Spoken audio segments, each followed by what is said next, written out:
বৈঠকে grand welcome করা হলো এনসিপিআই সাংসদদের। মঙ্গলবার দিন এনসিপিআই এবং এনডিএ যৌথভাবে পেপার লিক সংক্রান্ত বিষয়ে যে বিলটি সংসদে আসতে চলেছে সেই সংক্রান্ত বিষয়ে একটি বৈঠক করে। অর্থাৎ এই বৈঠক ছিল মূলত যারা এনডিএর যারা জোট শরিক যে সকল দল রয়েছে তাদের নিয়ে।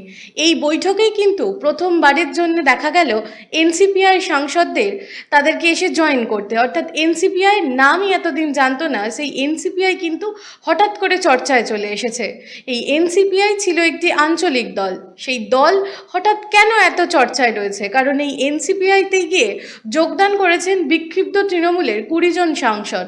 অর্থাৎ একটু যদি ফিরে দেখি, এই যে রাজ্যে পালাবদল, অর্থাৎ যখন তৃণমূল সরকার চলে যায়, বিজেপি রাজ্যে সরকারের ক্ষমতায় আসে, সেই সময় কিন্তু শুধুমাত্র যে বিক্ষিপ্ত সাংসদরাই গেছে তা না, বিধায়কদের সাথে সাথে 20 জন সাংসদ, যেরকম কাকলি ঘোষ দস্তিদার, পার্থ ভৌমিক, সায়নী ঘোষ, রচনা বন্দ্যোপাধ্যায়, জুন মালিয়া, প্রকাশচিক বড়াইক, সুখেন্দু শেখর রায়ের মতো একাধিক যারা দীর্ঘদিন ধরে যারা তৃণমূল কংগ্রেসের সাথে ছিলেন, তারা কিন্তু এই 20 জন সাংসদের একটা দল কিন্তু এই এনসিপিআইতে গিয়ে যোগদান করেছিল।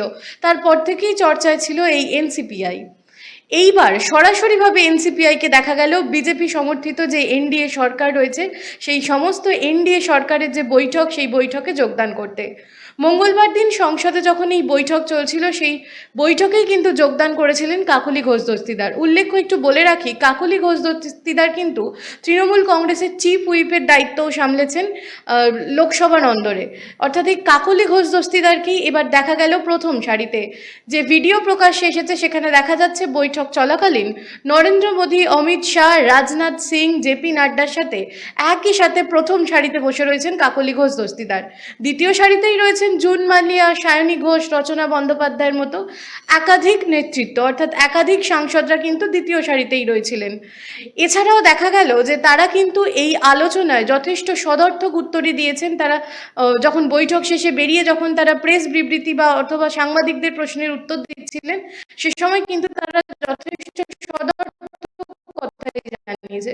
তবে বিষয় হচ্ছে যে সরাসরি এনসিপিআই বিজেপিতে যে যোগদানের যে জল্পনা উঠেছিল তা কিন্তু কার্যত এখানে থেমে গেল। অর্থাৎ তারা সরাসরি বিজেপিতে যোগদান না করলেও তারা কিন্তু বিজেপি সমর্থিত এনডিএ সরকারকেই সমর্থন দিচ্ছে। অর্থাৎ ওই কলমে তারা বিজেপিকেই সমর্থন দিচ্ছে। তবে এই ক্ষেত্রে কিন্তু সুস্মিতা দেব, সুখেন্দু শেখর রায় এবং প্রকাশচিক বড়াইক সরাসরি বিজেপিতে যোগদান করেছিলেন এবং তারা পরবর্তীকালে বিজেপির হয়ে রাজ্যসভায় কিন্তু সাংসদ মনোনীত হয়ে সাংসদ হয়েছেন। তারা উপস্থিত ছিলেন এই বৈঠকে। তবে তাদের সাথে সাথে যারা ছিলেন তারা কিন্তু বর্তমানে এনসিপিআই এর সাংসদ হিসাবেই সেই বৈঠকে উপস্থিত ছিলেন। বৈঠক থেকে বেরিয়ে কাকলি ঘোষ দস্তিদার, যিনি বর্তমানে মূল উদ্যোক্তা ছিলেন এনসিপিআইতে যোগদান করার জন্য, তাকে বলা হচ্ছিল, সেই কাকলি ঘোষ দস্তিদার কিন্তু জানিয়েছেন যথেষ্ট ভালো আলোচনা হয়েছে এই বিলটি সংক্রান্ত বিষয়ে। পড়ুয়াদের কিভাবে ভবিষ্যৎ সুনিশ্চিত করা হবে, পেপার লিক হলে তা কঠোরতম শাস্তি কি আনা হবে তা প্রেজেন্টেশনের মাধ্যমে দেখানো হয়েছে। প্রধানমন্ত্রী নরেন্দ্র মোদী তাদের সাথে ব্যক্তিগতভাবে এক এক করে আলাপ আলোচনা সেরেছেন বলেও তিনি জানিয়েছেন। অর্থাৎ বোঝাই যাচ্ছে যে এই বৈঠকে এই বিল সংক্রান্ত আলোচনায় তারা যথেষ্ট সন্তুষ্ট। তবে এনসিপিআই সাংসদরা সরাসরি আদৌ বিজেপিতে যোগদান করে কিনা সেই প্রশ্ন এখনো থেকে যাচ্ছে। তবে ইতিমধ্যেই কিন্তু যারা এনসিপিআইতে যোগদান করেছে তারা কিন্তু 2024-এর যে লোকসভা নির্বাচন তাতে কিন্তু তৃণমূল কংগ্রেসের প্রতীকে লড়েই কিন্তু তারা সাংসদ মনোনীত হয়েছেন।